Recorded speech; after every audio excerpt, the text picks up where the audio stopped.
Salud, iniciamos el cafecito.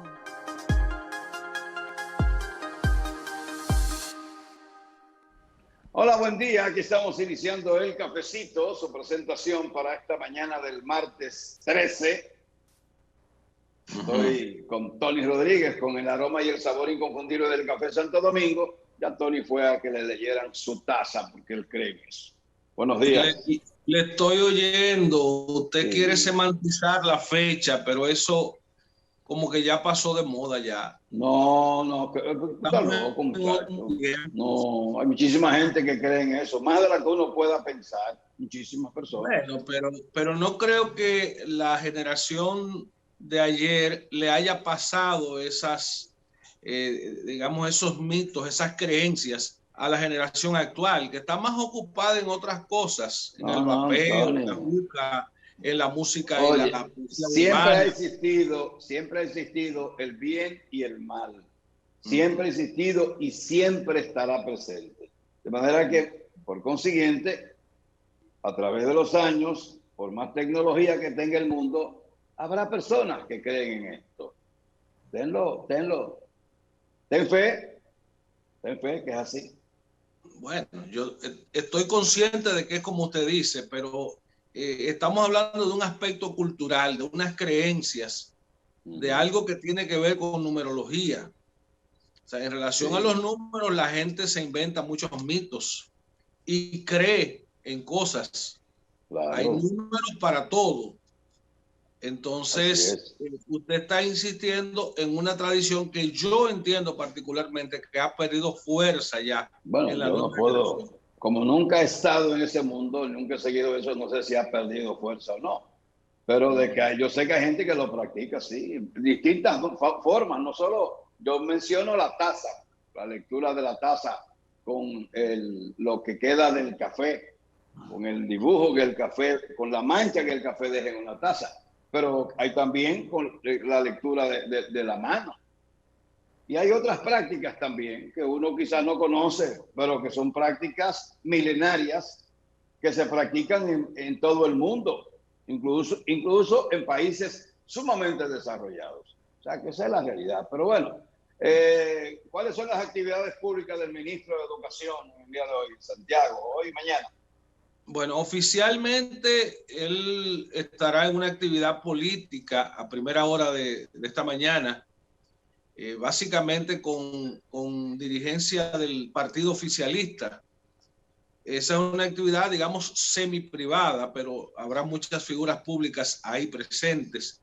Y sobre todo se entiende que la temática tiene que ver con la imagen del gobierno, cómo está en Santiago, cómo está el tema de los empleos, si ya todos los PRMistas están colocados, cuáles cambios se aspiran para este 16 de agosto, si será posible que se hagan cambios. Esa parte tiene que ver con ese primer encuentro en que estará presente el ministro de Educación y a la vez la figura que dirigió la campaña de Luis Abinader. Pero después, a las 11 de la mañana, ahí sí tendrá una actividad oficial como ministro en el Politécnico Nuestra Señora de las Mercedes. Eso va a ser a las 11 con directores de los distritos educativos de Santiago. Una hora después, cuando termine ese encuentro, ahí mismo en el Politécnico, el ministro va a tener un encuentro con la prensa de Santiago y del país. Un encuentro en el que pretende también hacer un recorrido de supervisión por un edificio de 24 aulas que se inició en ese Politécnico, Nuestra Señora de las Mercedes. Después en la tarde ya serán algunos encuentros privados. Usted conoce quizás más que yo de cuáles visitas hará el ministro en la tarde. Y en la noche estará presente en el programa Buena Noche en Teleuniverso con Nelson Javier. Oh, bueno. ¿Y mañana? No, la agenda de mañana la desconozco en este momento. Okay.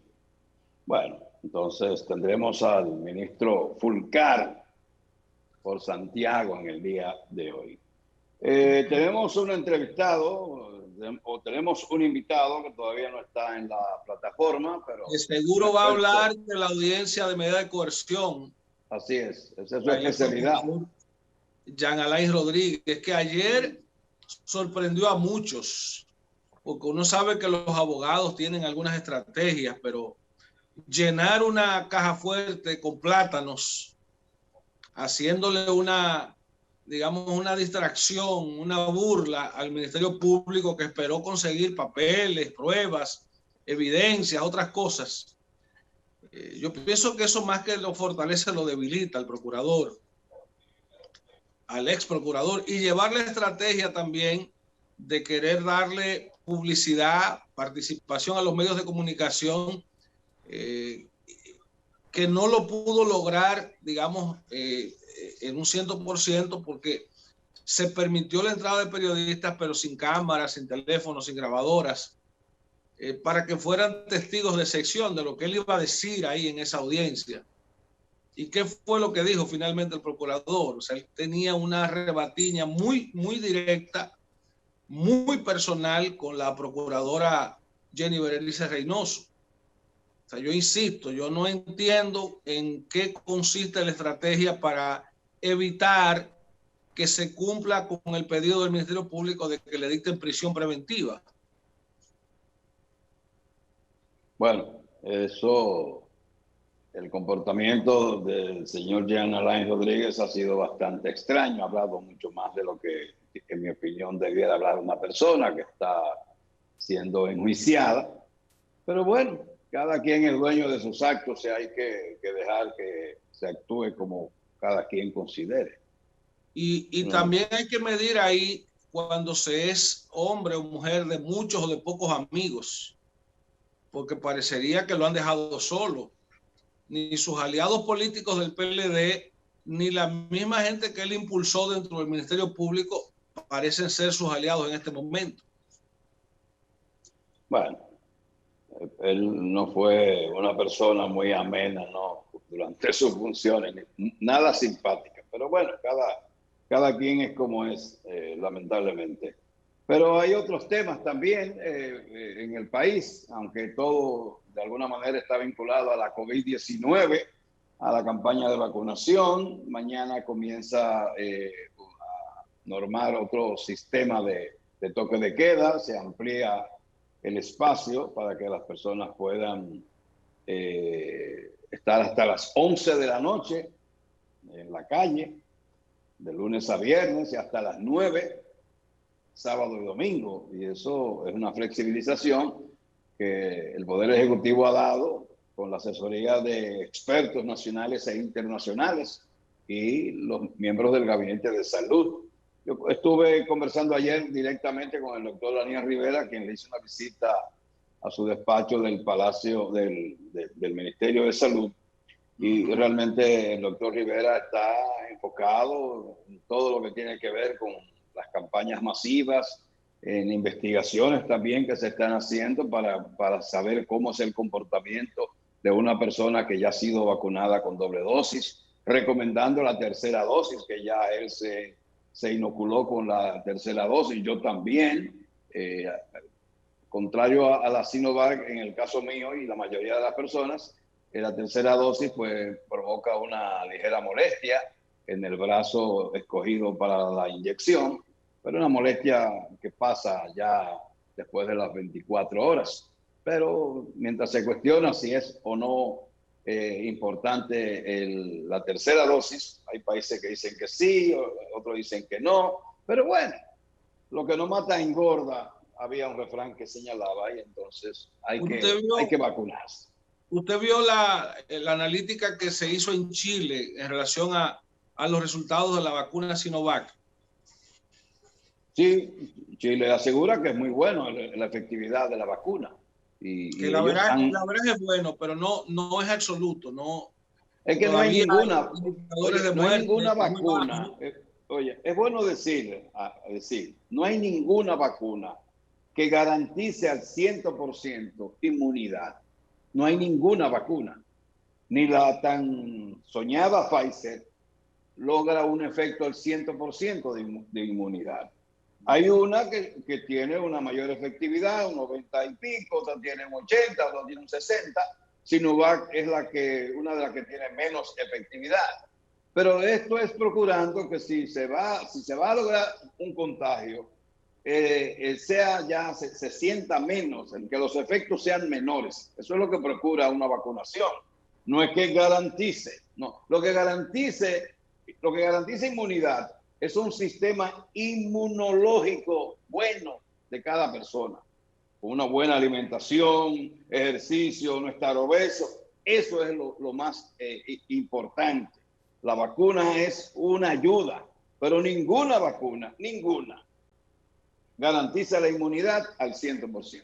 Vamos a los mensajes. Me alegra por lo menos que la Sinovac, que ha sido la más aplicada en el país, tenga buenos resultados, y que lo digan los chilenos, que son nuestros vecinos. Entonces, ya nos inocularon con China, y ahora de comparones, pues nos ponemos la Pfizer. Pues vamos a ponernos la Pfizer, se acabó, y estamos bien. Vamos a los mensajes. ¡Vámonos! Óyeme.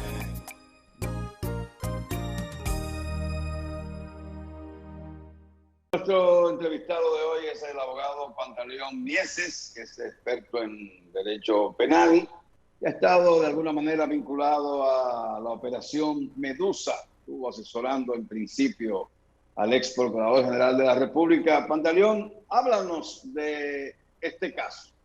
¿Cómo tú lo ves? Sí, buenos días, don Jaime, buenos días a nuestro querido amigo y hermano que también nos respalda en esta producción. Mire, don Jaime, usted sabe que el caso Jan Alain, yo le digo Jan Alain porque él es que lo encabeza, aunque la Procuraduría ha querido llamar el caso Medusa, como ha venido poniéndole nombres a diferentes procedimientos que ha llevado ante la justicia. Este caso inició muy mal porque inició con un impedimento de salida que no había sido autorizado por un juez competente, aunque recordamos que 15 días antes de ese impedimento de salida sin orden, también el ex procurador había tratado de salir, en ese momento era su familia que iba a salir a Francia, fuera del país, a compromisos familiares, y no salió.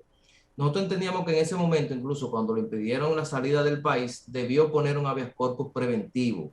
Es decir, toda persona que sienta una amenaza a su libertad tiene el derecho de una acción ante un juez en donde se establezca esa autoridad que le impide un derecho fundamental como es la libertad, a que le informen sobre lo que estaba pasando. No lo hizo así, esperó el momento en que se dieron unos allanamientos y posteriormente al otro día se presentó a la Procuraduría General de la República, en donde se puso a disposición para lo que fuera necesario. Allí quedó arrestado. Ustedes saben que la orden de arresto se pidió un día antes, no había orden de arresto, no había impedimento de salida del país, porque eso es una medida de coerción que la impone un juez. Bueno, cuando se dio esta evolución del proceso, en la actualidad le ha favorecido eso a Jan Alain, el tema de que él se haya presentado de manera voluntaria, y ayer en la medida de coerción fue reiterativo en establecer que él estaba dispuesto a presentarse a todos los actos del proceso y que de hecho él nunca fue citado por la Procuraduría para entrevistarlo en relación a los casos que eran investigados. Ahora Jan Alain viene de una escuela del Ministerio Público donde por todos los casos penales se pide prisión. Entonces ahora él no puede pretender que para él la prisión no sea la regla. Sí, mira, lamentablemente cuando una persona es funcionario público y aplica unas políticas, siempre tiene que pensar que luego esas mismas políticas se las van a aplicar a él. De hecho, tú sabes, hermano, que cuando tú estás en un puesto público, tú tienes un portero. Si al otro día ya tú no eres el director, el primero que te va a impedir la entrada es el portero que tú pusiste. Te va a decir, no, espere su turno, porque esa es parte de la función pública. Él mismo luego lamentó este reglamento que tiene la Procuraduría, que es un reglamento que creo que doña Miriam lo dejó sin efecto, que es un reglamento de la alerta en los aeropuertos. Esta alerta, que es usada más para los casos, vamos a decir, de narcotráfico, de crimen organizado, se usa cuando hay una orden de arresto, para garantizar que esa persona no tiene impedimento de salida, pero hay una orden de arresto. La alerta es para que cuando migración vea a esa persona, lo identifique, ejecute la orden de arresto. En el caso de Jean Alain no había siquiera orden de arresto. Y por eso fue que llamó más la atención en ese caso, porque iba a ser un asunto que no iba a pasar desapercibido. Un ex procurador general de la República que sabe cómo se maneja el sistema, que fue parte del sistema y que encabezó la política criminal del Estado, es difícil que no tratara de decir, bueno, ya yo averigüé, no tengo impedimento de salida, me voy. Y puede ser que se haya provocado esa misma situación para dejar, vamos a decir, desvelado el tema de la irregularidad, que posteriormente la misma Procuraduría admitió que no existía dicha orden. Ahora, el tema de las medidas de coerción y de la prisión preventiva, siempre hemos hablado de ella también. La prisión preventiva debe ser reservada para los casos más graves, para los casos donde los imputados tengan un alto nivel de peligrosidad hacia la víctima, para los casos en donde el imputado tenga muy pocos arraigos que garanticen que el juez le dé una medida de coerción no privativa de libertad. Para los demás casos, se debe tomar en cuenta otras medidas de coerción que no sean la prisión preventiva. Por ejemplo, en el mismo caso de Jean Alain, con una persona que tiene arraigo suficiente y que tiene, por ejemplo, el tema de haber manejado la seguridad del Estado, no creo que sea un caso de prisión preventiva. Entiendo que en el mismo caso del grillete electrónico, del impedimento de salida, siquiera entiendo el mismo, tendría mucho sentido la misma prisión domiciliaria, por el tema de que es una figura pública y que cuando tú analizas los tipos penales que a Jean Alain le imputan, como bien él decía ayer en su defensa material, señores, a él se le acusa de hechos que supuestamente él debió supervisar, que nosotros hemos dicho que la mayoría de los casos que a Jean Alain se le imputan son casos disciplinarios como procurador, más que casos penales.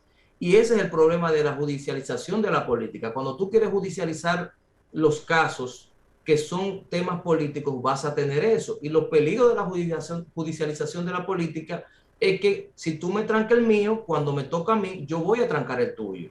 Y eso no colabora, no ayuda mucho con el sistema político ni con el sistema judicial. León, en ese caso hay la imputación de lavado de activos.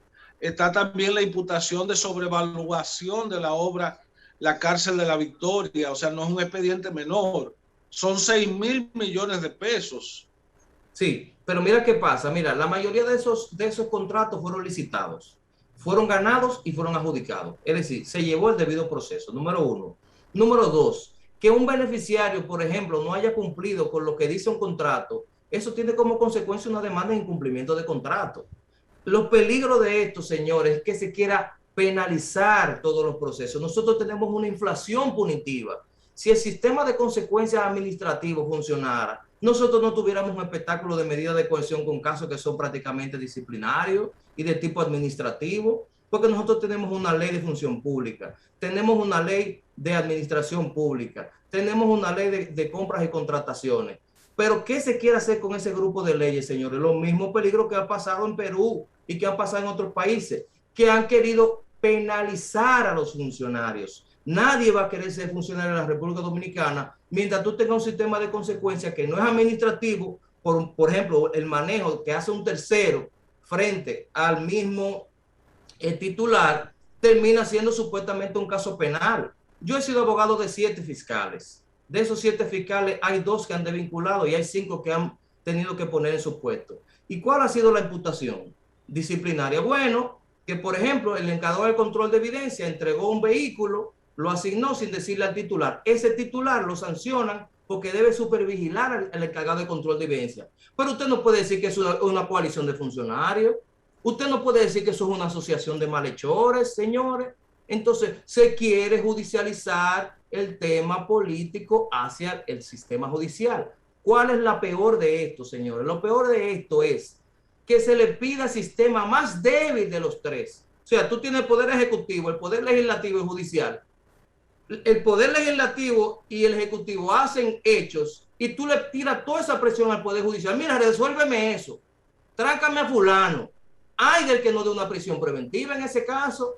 Ay, si no se declara ese caso complejo.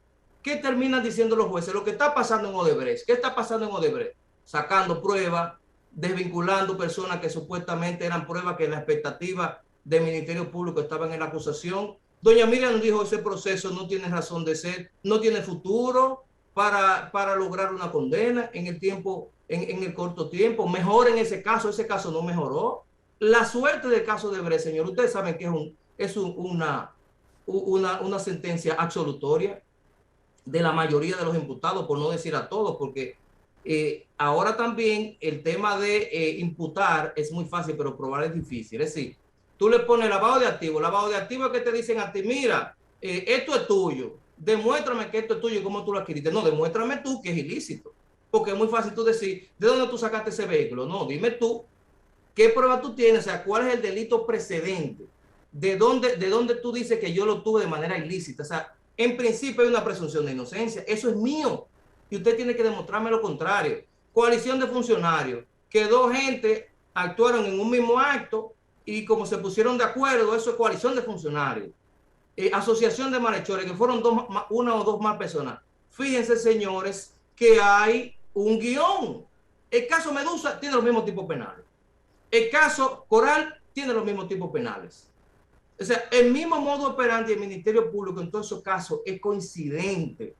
Lavado de activos, coalición de funcionarios, evasión de impuestos, porque hay una declaración jurada que no coincide con lo que tú tienes. Sí, es una postalita repetida, señores. Eso es la lucha contra la corrupción, mi querido Pantaleón. Sí, pero nadie se opone a la persecución de la corrupción. Los mismos delitos, mismos cargos, mismas imputaciones.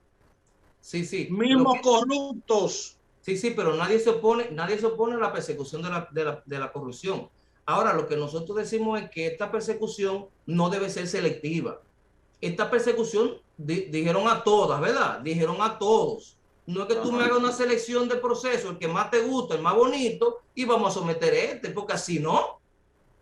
¿Entiendes? Entonces, es muy peligroso judicializar la política y los casos. Y como decía, sobre todo en el caso en que se toma al poder más débil de los tres para que resuelva. O sea, yo hago cualquier caso como yo entienda, a mí hay que darme prisión preventiva, a mí hay que darme 18 meses de prisión preventiva, hay que declararlo complejo, porque hay de juez que se equivoca. Ese juez que hace algo contrario a eso va a ser sometido a una investigación. Usted sabe la presión que tiene ese colegiado que está conociendo el caso de Odebrecht. Y le apuesto, conociendo el perfil de ese tribunal, que lo conozco bien, donde no hay prueba, esas magistradas van a declarar la absolución de los imputados. Porque no es verdad que el sistema de justicia puede cambiar por un pasajero. ¿Usted sabe por qué son pasajeros? Porque el sistema de justicia, cuando se usa la politización, son pasajeros. No andan buscando justicia, no andan buscando sentencia, no andan buscando condena, sino que andan buscando presión política. Ustedes lo saben, y presión mediática. Eso es viejo. Eso lo hizo en un momento Guido, lo hizo en un momento el PRM contra el PRD, lo hizo en un momento el PLD contra el PRD y contra el PRM. Y eso es lo único que termina desacreditando el sistema de justicia. Porque yo voy a agarrar, como tengo como estandarte el caso de Félix Bautista, y lo tengo como estandarte porque la única forma que se hace justicia es cuando hay un caso grande. El caso de Félix Bautista, ¿cuál fue la lección que nos dejó a nosotros, por ejemplo, como juristas? Bueno, que el caso a Félix Bautista le pusieron un impedimento en sus bienes sin orden, como pasó con Jean Alain ahora. ¿Qué dijo la Suprema? Para usted ponerle una observación a un inmueble, usted tiene que tener una orden de un juez. Pero en el caso de Félix Bautista le embargaron todos los bienes sin orden. Y entonces vino una jurisprudencia buena. Ese es el único aprendizaje que uno se lleva. Del caso de Hipólito y el senador, ¿qué nos llevamos? Bueno, que el medio no debe ser condenado por lo que diga una persona en el medio, sino una persona que dijo la información. Pero eso fue porque fue un caso entre políticos. Eso es lo único que le deja. Pero al final no deja a nadie preso, no deja a nadie satisfecho, porque es como el lavado de activos. No busca activar la economía, solo busca enriquecerse. Entonces, en el caso de los casos llamados políticos, que es que se persigue única y exclusivamente a la oposición, el corrupto es el tuyo, el bueno es el mío, termina también dejando como aprendizaje que al final tú no tienes a nadie preso, la justicia no hizo ninguna función, sino que hizo un bulto que termina afectando la imagen de eso, sin oponerse nadie a la persecución de la corrupción. Pero esta persecución no debe ser selectiva.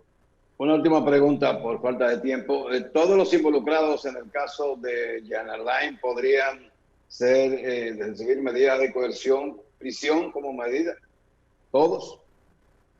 Sí, en este caso yo creo que hay unos que tienen implicaciones menores y otros que tienen implicaciones mayores. Ahora, el Ministerio Público en este caso está solicitando prisión preventiva para todos. Y claro, recuerden que también se está usando, y también en todos los casos es coincidente, las famosas declaraciones premiadas, en donde se toma un imputado para que señale a otro y con esa prueba fortalecen su caso. En este caso no hay ninguna dilación premiada porque se hizo previo a la investigación, que fue por la declaración de la exdirectora del Departamento Administrativo, que declaró ante el Ministerio Público que había sustraído unos televisores y después dio algunas informaciones sobre la administración completa de Jean Alain. Es decir, que en este caso el Ministerio Público no necesitó que alguien sea parte, ¿no?, de la prueba, que es lo que está usando ahora el Ministerio Público, sea parte de la prueba para incriminar a otros imputados, a otros coimputados. Muy bien, pues muchas gracias, Pantaleón Mieses. Lamentamos el tiempo breve debido a la conectividad, pero no, estos días volvemos a conversar. Usted es un abogado que habla bueno y a mí me gusta conversar con abogados que sepan hablar, que son los menos. Y cuando encuentro a alguno, digo, hay que conversar con él. ¿Qué decía Tony? Lo está diciendo el maestro Tomás. No, es que el abogado que no me habla bonito a mí no me convence, porque no creo en eso. Pantaleón Mieses, gracias por estar en el cafecito. Un placer. Un abrazo. Gracias igual.